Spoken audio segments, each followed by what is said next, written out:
खुलुमबाय दायो आं खासे दङ गहपुर हालामनि बिश्वनाथ डिस्ट्रिक्टनि बा सनितपुर डिस्ट्रिक्टनि बिथांमोना दिनै जोबोर खुसि आङो नुनो मोन्दों बिथांमोननि मेगनावनो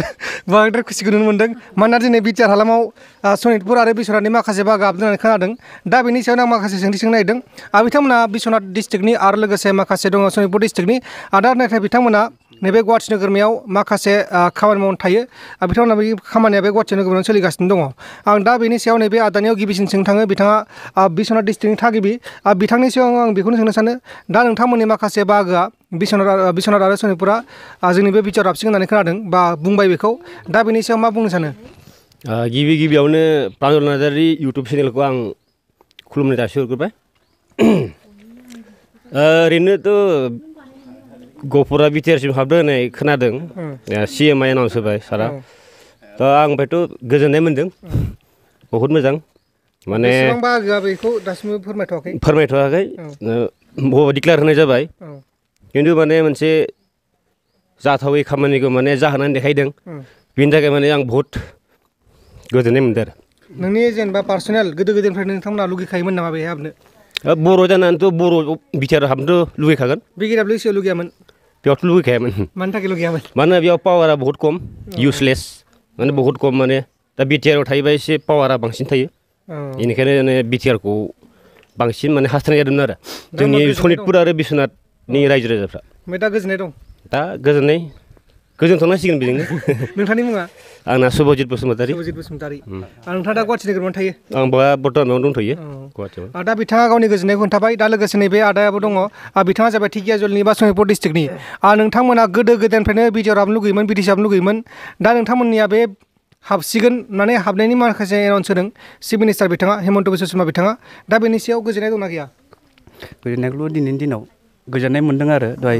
एसे निउसावहाय नायलाबायदोंमोन हेमन्त सारा एसे बुंदों बाथ्राखौ दा एसे डिक्लेयार होनाय बायदि दा बाथ्राखौ खोनानानै मोजां मोन्दों आरो सिगांनिफ्राय जों माने मोनसे समावहाय बिटिआर बे गोरोबथा जाजेननाय समाव हाबगोन होननानै बिनि उनावहाय हाबाखिसै बिनि उनाव जेनेबा 6 दानसोनि सानदोंमोन बिनि उनाव सानदोंमोन बिनि उनावहाय सुक्तिनि एसे उनाव 6 दानसोनि उनावहाय हाबगोन होनना बुंदोंमोन नालाय दा जों नेना दंमोन ओमफ्राय दा नेसावबो जायाखै दा थानायावनो दा ओरैबो माने गेजेरावनो थानाय बायदि मोनबाय थादोंमोन आरो दिन्दां बड'लेण्ड बायदि मोनबाय थादोंमोन आरो जेनेबा नोंथाङा दा बे मोनसे बाथ्रा जेनेबा BKWSबो दङ बिटिआरबो दङ बबे मोनसे हाबनो गोसोमोन गोसोआलाय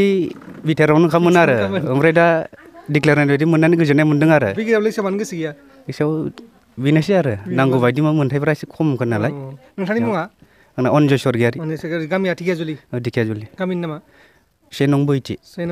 बिथाङा ढेकियाजुलि ओनसोलनि दा नै नानि दंबावो बिथांनावबो सोंगोन बिथाङाबो गहपुर हालामनिनो नैबे नानिनाव नोंथांनि मुंखौ आंनि मुङा सति बसुमतारि गिबियावनो खुलुमनाय थाबाय आदा प्रिन्जेलनि इउटुब चेनेलाव नोंथांमोननि जे जा बाहागो बे बाहागोआ बिटिआराव हाबगोन होननानै माने बुंबाय आरोना दिनै माखासे बाहागोफोर हाबगोन होननानै बुंबाय सनितपुर आरो बिश्वनाथ बेनि सायाव मा बुंनो सानो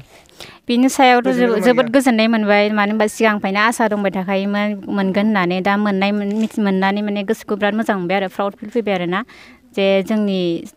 सनितपुर डिस्ट्रिक्टआ मोनसे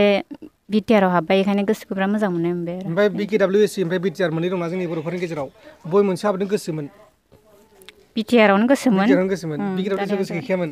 इसेबां गोसो गैयिबो नङा जेखुनु मोननैनि गेजेराव मोनसे जायोबा माने मोजां मोन आरो दा जाबाय मोजां मोनबाय आरो BKWSखौ मानि थाखाय गोसोआव गैयामोन मानो गोसो गैयामोन आं बिनि सोमोन्दै इसेबां मोजाङै मिथिया बेखायनो बिथांनि नैबे बिनानावनि इउटुब चेनेलबो दङ मा नाम मोनलाय इउटुब चेनेल नामा स्वाति बसु ब्लग मा भिडिअ बानायो आं